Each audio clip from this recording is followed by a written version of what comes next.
Is this Aaron Rodgers last season or was this Aaron Rodgers last season in Green Bay? I don't know if it was his last season in Green Bay. It's definitely not his last season in the NFL. Um, a lot is going to happen. Like, remember, this is one of those weird ass times. Like, I don't know if we have as many. Like, look at this quarterback class. Like, quarterbacks that will be on the move, quarterbacks that are projecting to be on the move, quarterbacks coming in. I I don't necessarily. I don't think so. I don't think he played his last game in Green Bay. I think he's ultimately going to be back in Green Bay next year.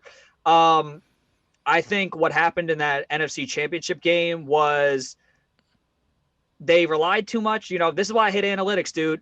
Analytics will say get the points, take the field goal, let your defense stop, let your defense, do what they do and everything like that. Come back, you get the ball back, come back and win.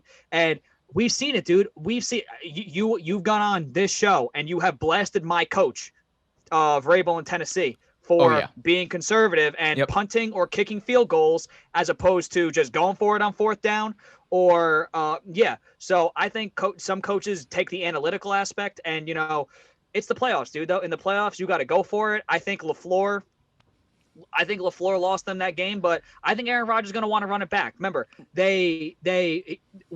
did he respond? Remember, they went out and they drafted Jordan Love, who was supposed to be his replacement. They said Aaron Right. can't do it no more. What did Aaron go out and do? Pretty much won the damn won the MVP, got them home field, and almost got them to the Super Bowl. I think Right. they go out, they could draft another piece, give Aaron something to work with besides Devontae Adams, and I think they're back. They're back in this exact same situation next year with Aaron as their quarterback. I don't think Aaron played his last game. No Yeah. way. Yeah. He's got a lot to prove. Yeah. Too I much. agree with you. I agree with you. But I do. I think he's definitely going to be back next year for the Packers, and he's going to be starting.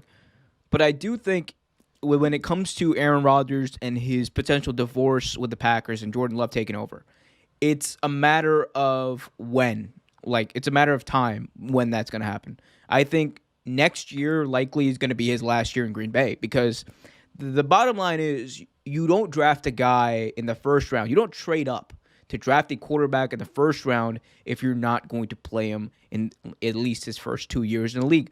We found that out with Lamar Jackson when Joe Flacco was a starter. We found that out with Alex Smith, Pat Mahomes when Alex Smith was there.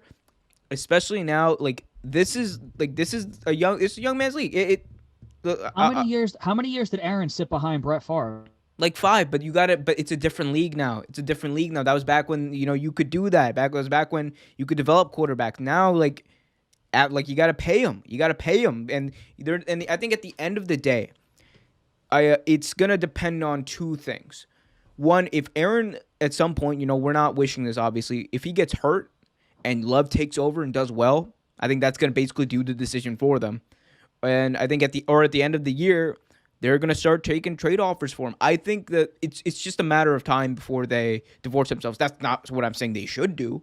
I don't think they should have drafted Jordan Love last year in the first place because one, I don't think he's, he could be the guy. He could be the guy, but did you really need to take him where you did, when you did, in the situation that you guys were in? I don't think so. I think anyone would agree with me on that. But, hey, they picked him that high though for a reason, and they have to see something in him to want to get him that high, and especially while they just have a freshly signed Aaron Rodgers already on the roster, they had to have seen something that they liked. And when here's the thing, when coaches see something that they like, when Andy Reid saw Pat Mahomes throw the fuck out of a football, he said, "That's my guy. I love Alex Smith. He's gonna start. He had his best season, but next year, that's my guy. Bye bye, Alex Smith."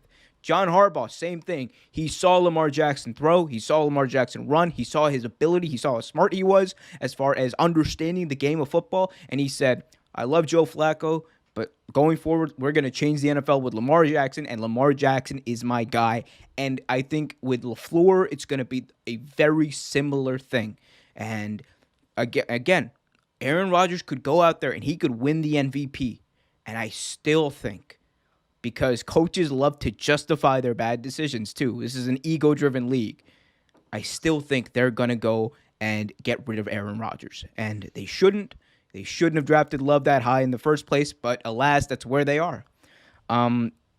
Now, as far as the decision to not go for the touchdown at the end of the game, at the end of the NFC Championship game, I think that you have to look at it from the perspective of where you're at in the game. Tom Brady's been torching your secondary the entire game for most of the game. Granted, in the third quarter, he had like 3 picks, but for a majority of the game, he's been doing very well. There's over 2 minutes left in the game. It's 4th and goal. You guys are about 5 yards out. So my thing is, you can take the field goal and then hope that you get it back, right? Which they didn't. But my thing is, why not go for if you're that confident in your defense, why not go for the touchdown? If you don't even get the 2-point conversion, it's fine, because if you have that confidence in your defense, you'll get the ball back anyway, because you still have 2 times. Yes. Yeah, you still have the 3 timeouts. You still have the 2-minute warning. And on top of that, even if you don't get the touchdown, Tom Brady is backed up in his own end zone. And we've seen Tom Brady backed up in his own end zone in the postseason. You've witnessed it. You've seen what he can do. Throw a pick 6. And you do, and that's the other thing. When it's like at your own 5, there's only so much you can do if you're Tampa Bay. Like it restricts them even more. So I think I would have gone for it, especially when Aaron Rodgers had a wide open touchdown. Actually, just if he ran it in, that wouldn't have mattered. But I think I would trust the offense a lot more than I trust the defense, because I'm betting on Aaron Rodgers making a play.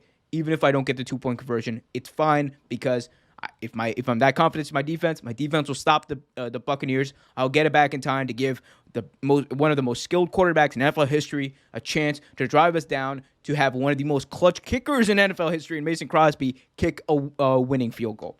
I understand the whole thing of take the points, but to me it just seems like their defense isn't as talented as I think they think it is, but it's also just, I think it's an old school kind of mentality, and it just doesn't work. Like you were talking about the NBA, how, the type of centers like Shaq or like Rudy Gobert. 15 years ago, Rudy Gobert would have been like in the MVP conversation for what he was doing like a few seasons ago.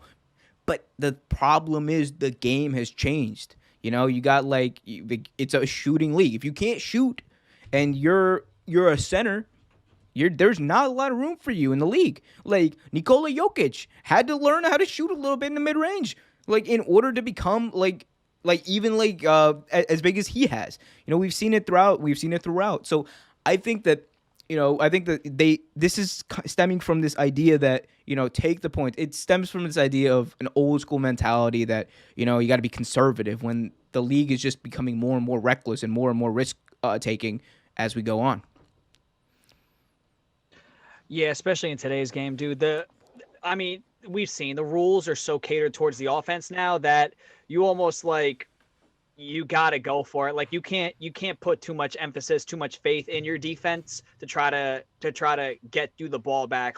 You can put faith in your defense to get that ball back, but ultimately if you don't get it back, it's especially a quarterback like Tom, dude, who's done it so many times. I said it, dude. We've said it. Playoff Tom is a different animal, and you don't take the points against playoff Tom. You go for it against playoff Tom, because if it works, kudos. If it doesn't, like you said, he's backed up in his own end zone. You make him work harder to get the ball up the field. Just why give him the space to work? Why give him the space to work? It didn't make sense to me. It doesn't. I've seen Vrabel do this. I watched Vrabel do this too many times this season. Vrabel did it in the fucking wild card game against the Ravens. To this day, people are like, why the fuck? You're 4th and 2. You're the most dominant running back in the NFL. Why are you punting the ball? I don't know. It annoys the hell out of me. Thanks for watching this video from Real Take Sports Talk. Remember to like, share, subscribe, hit that notification bell so you get notified whenever a new video is released. Also, remember to check out our live show every single Thursday at 8 p.m. right here on the YouTube channel. And remember, keep it real.